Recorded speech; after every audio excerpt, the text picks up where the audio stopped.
Another video for the Suzuki XL7. This one happened to be 2003 XL7. The customer said that they had a bad noise in the rear end of the vehicle, the right rear.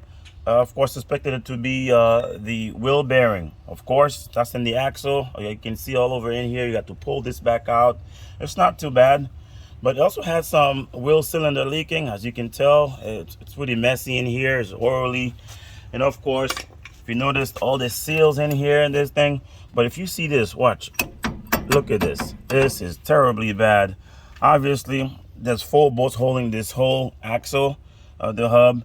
And of course, we're going to pull that out. So I've already removed the bolts, removed the wheel cylinder, and everything has been disconnected.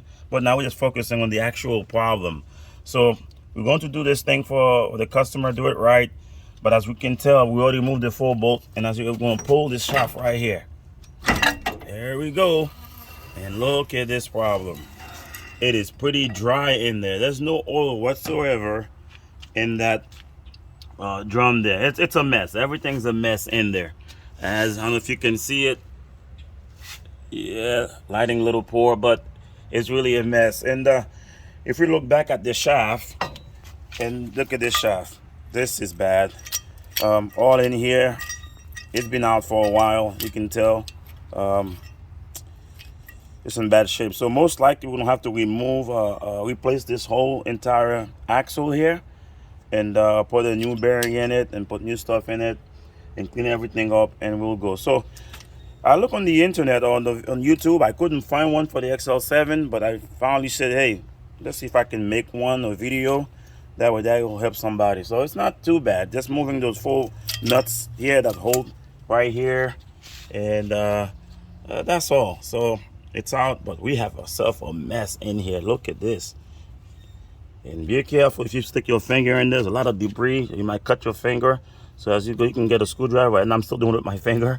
But anyway, look at this. This is bad. But that's the way to do it. You can do it. It can be done.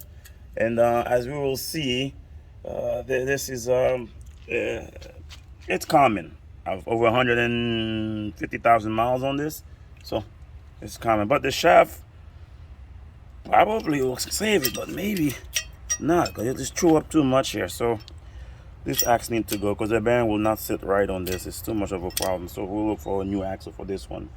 All right, we're gonna stop the video from here, and then we'll go out and we'll get everything situated and done. And when we're putting it back together, we'll show you the view how to put it back together.